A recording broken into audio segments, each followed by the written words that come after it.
Bonjour et bienvenue sur la chaîne d'Akata. La vidéo que vous vous apprêtez à regarder a été réalisée en France et on est parti en fait dans les logos de Delcourt pour aller interviewer une graphiste. Alors cette vidéo elle peut être soit regardée soit écoutée, mais j'espère que vous passerez un agréable moment devant. Et en attendant, je vous laisse avec la suite. Donc je m'appelle Solène Pichereau ou Cédéto sur les internets. Je suis graphiste depuis 5 ans et demi chez Soleil Manga. À un moment donné, j'ai aussi travaillé sur Delcourt Tonkam vu que tout ça appartient au groupe Delcourt. Et donc voilà, c'est mon métier. Être graphiste chez Soleil Manga, ça consiste dans le fait de réaliser les jaquettes et les couvertures qui sont sous les jaquettes des mangas principalement. Ça veut dire du coup adapter donc le logo en version française et l'ensemble du design de la jaquette quand il y a des codes graphiques un peu à revoir. Et aussi faire le marketing du manga. Enfin les supports marketing du manga. Voilà, c'est ça. Donc à la fois tout ce qui est print, donc PLV ou livret de prépublication. Donc c'est par exemple des petits présentoirs à livres ou par exemple des petites suspensions qu'on peut mettre ou même des kakémonos ou des choses pour décorer la librairie ou pour porter les livres. Et donc comment t'en es arrivé? D'abord on va parler après shoujo et spécifiquement les conditions, enfin ce que ça implique de faire des couvertures de shoujo manga par rapport à d'autres choses, mais comment d'abord t'en es arrivé à faire ce métier? Alors je dessine depuis toute petite et au moment où on commence à se questionner sur l'orientation, on m'avait dit tiens tu peux aussi faire graphiste, c'est une version où t'as plus de chances d'avoir du boulot et la sécurité de l'emploi et où tu peux travailler dans une entreprise et du coup tu travailles un peu plus sur la relation entre le texte et l'image et je m'étais dit pourquoi pas, parce qu'effectivement vivre juste de mes illustrations, je suis pas sûre d'avoir la maturité nécessaire et le caractère pour vivre en tant que freelance et en plus c'est quelque chose que j'aime bien faire, donc je me suis dit pourquoi pas. Et quand j'étais dans un club manga au lycée, la prof m'a dit il y a une super école qui s'appelle l'école Pivot à Nantes, qui a un cursus graphiste. Et le tronc commun en plus c'est du dessin à la base, parce qu'ils estiment que pour être graphiste il faut savoir dessiner, donc je me suis dit ça tombe bien. Et j'ai fait cette école et à la fin de mon cursus j'ai fait un stage chez Taifu où j'avais envoyé une candidature spontanée. Et donc c'est là que j'ai découvert le travail de graphiste sur le manga.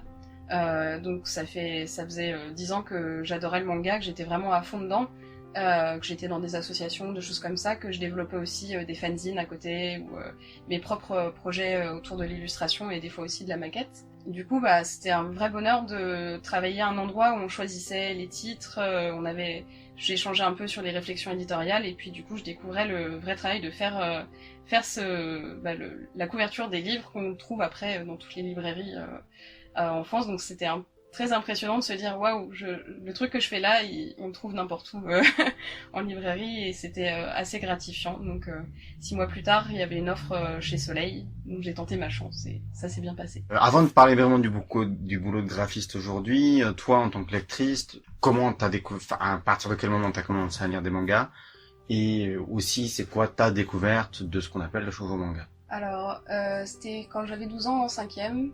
C'est une camarade qui m'a fait découvrir et du coup je suis tombée vraiment tout de suite dedans. Je pense qu'en fait la première chose qu'elle m'a prêté c'était un coffret DVD de Fruit Basket. D'accord. Avec juste la VF.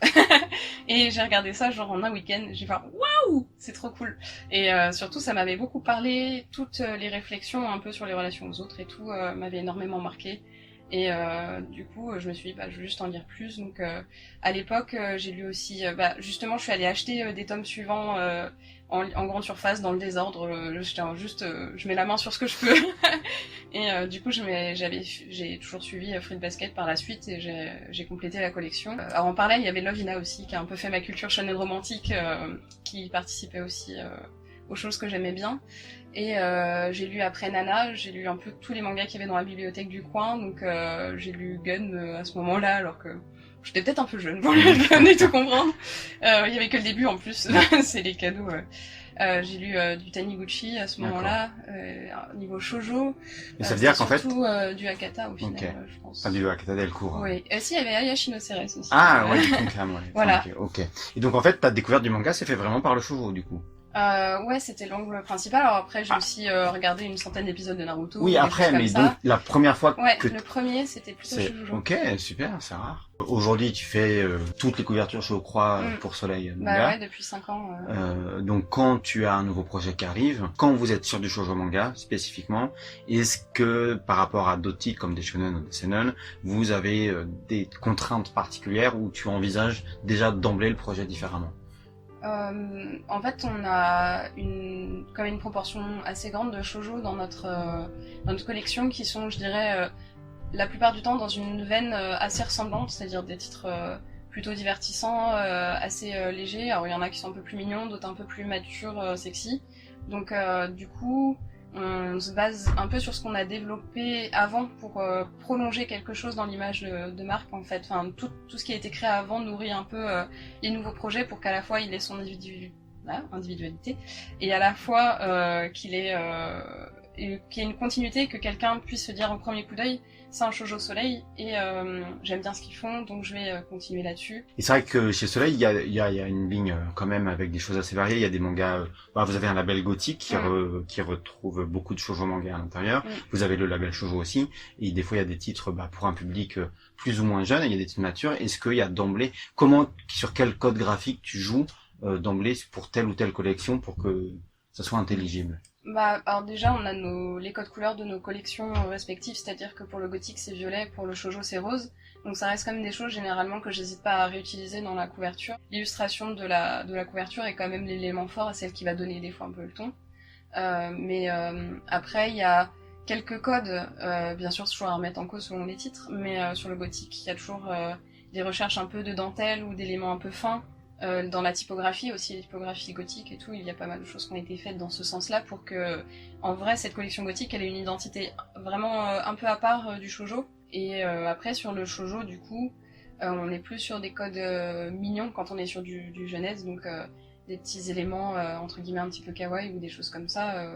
Moi, c'est vraiment un univers qui me parle graphiquement, donc dans lequel je suis à l'aise et selon les illustrations, je m'adapte. Surtout, par exemple, entre une illustration digitale et une illustration aquarelle, c'est traditionnel, ça va pas être du tout la même chose et j'aime bien par exemple travailler mon fond, si je dois mettre un fond de couleur en aquarelle quand c'est de l'aquarelle en couverture pour qu'il y ait une harmonie et mon logo aussi qui est quelque chose qui respire le traditionnel pour que ça se mélange un maximum.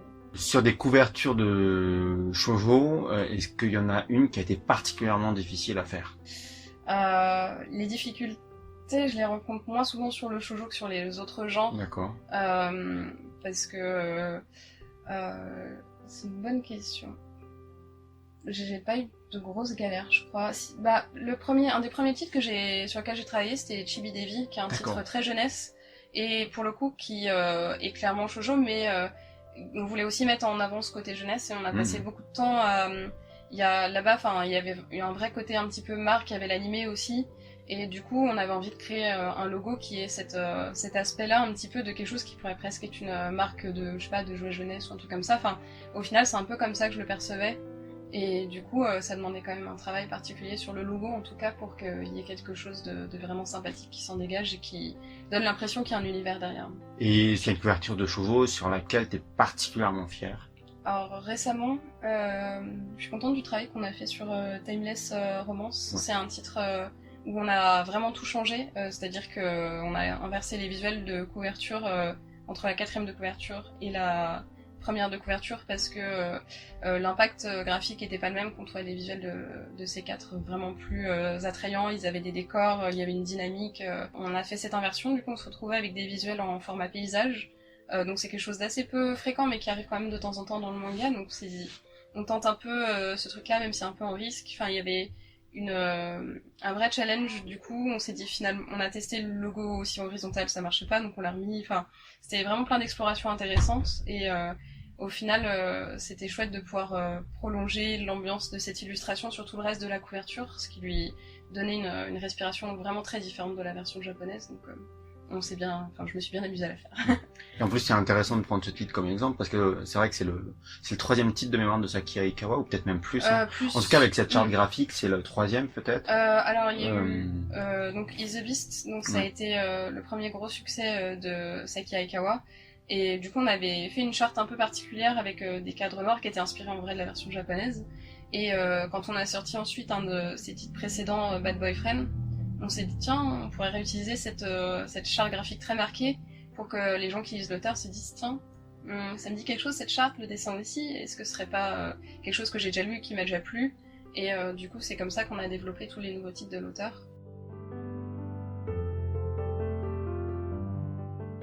Du coup, avec tous ces exemples, on a demandé à Cédéto de nous emmener vers son ordinateur pour qu'elle nous montre et qu'elle nous explique plus en détail le travail qu'elle pouvait faire sur une couverture par exemple. Alors sur ce titre par exemple, donc World's Best Boyfriend, on a décidé que niveau titre, en discutant avec l'éditrice, on voulait souligner un petit peu le côté un petit peu gentleman british de la couverture qu'on aimait bien toutes les deux. Et donc dans la réflexion sur la typographie, on aimait bien un peu l'ambiance Fortune & Mason, donc le thé anglais, un petit peu le côté délicat. Et c'est pour ça qu'on a ramené du coup des couleurs un peu bleu turquoise, vert, qui tranchent avec la couverture, qui font que ça ressort beaucoup mieux et qui ramènent un peu de fraîcheur voilà, dans l'ambiance chaude de la couverture. Donc c'est l'inspiration un peu externe qui est venue apporter ça.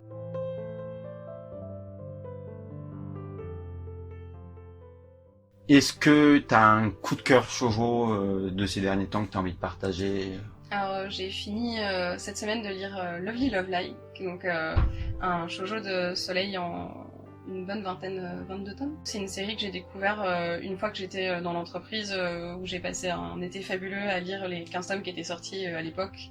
Et où j'étais en waouh! Enfin, j'ai vraiment accroché à fond. Donc c'est un manga qui raconte l'histoire d'une jeune fille et ses deux potes qui se lancent dans la musique, qui jouent limite au bord de la rivière en mode on s'entraîne à fond et du coup ils vont rencontrer un garçon qui est compositeur dans le milieu musical et qui est un peu torturé. Et donc c'est l'évolution de ce garçon et le groupe avec qui il travaille.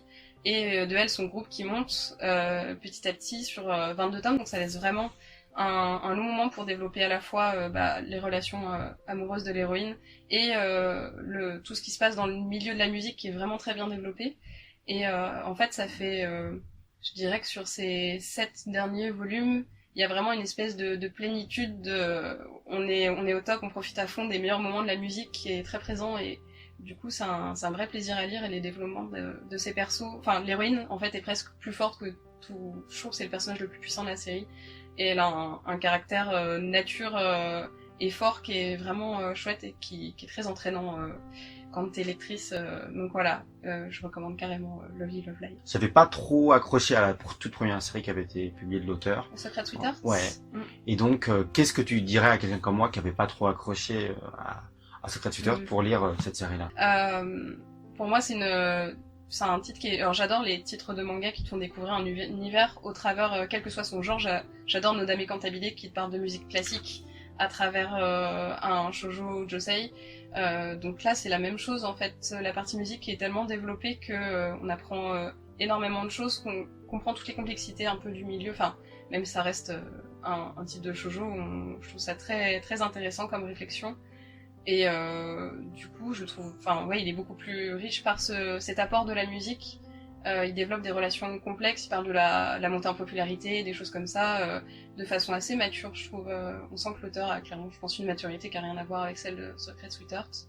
Et j'avais commencé à lire My First Love, qui est son titre précédent, donc intermédiaire, et on ressentait déjà cette intensité un peu dans les émotions, quelque chose d'un peu sérieux et d'assez intense et d'assez sensuel dans My First Love, qui était très bien géré, donc je pense qu'elle monte en grade à chaque fois et ça vaut vraiment le coup de découvrir sa dernière série. Bon, et ben voilà, on s'est donc invité chez Soleil Manga pour interviewer une graphiste qui bosse sur beaucoup de mangas, y compris les shoujo. On espère que ça vous a plu, que ça vous a intéressé. N'hésitez pas à commenter, liker, à partager. Et on vous met aussi en lien dans la barre d'infos toutes les infos réseaux sociaux pour suivre le travail de Solène alias Cédéto, voilà, en illustration, parce qu'elle fait aussi beaucoup d'illustrations en freelance, voilà, et en tant que jeune créateur à Japan Expo, tout ça. Enfin, faut pas hésiter à la soutenir. Et puis, abonnez-vous à notre chaîne aussi. On a encore plein de vidéos qui vont arriver, en plus on va aller en faire d'autres au Japon aussi et tout, donc il y a plein de choses très cool qui vont arriver. Voilà, au revoir et à bientôt.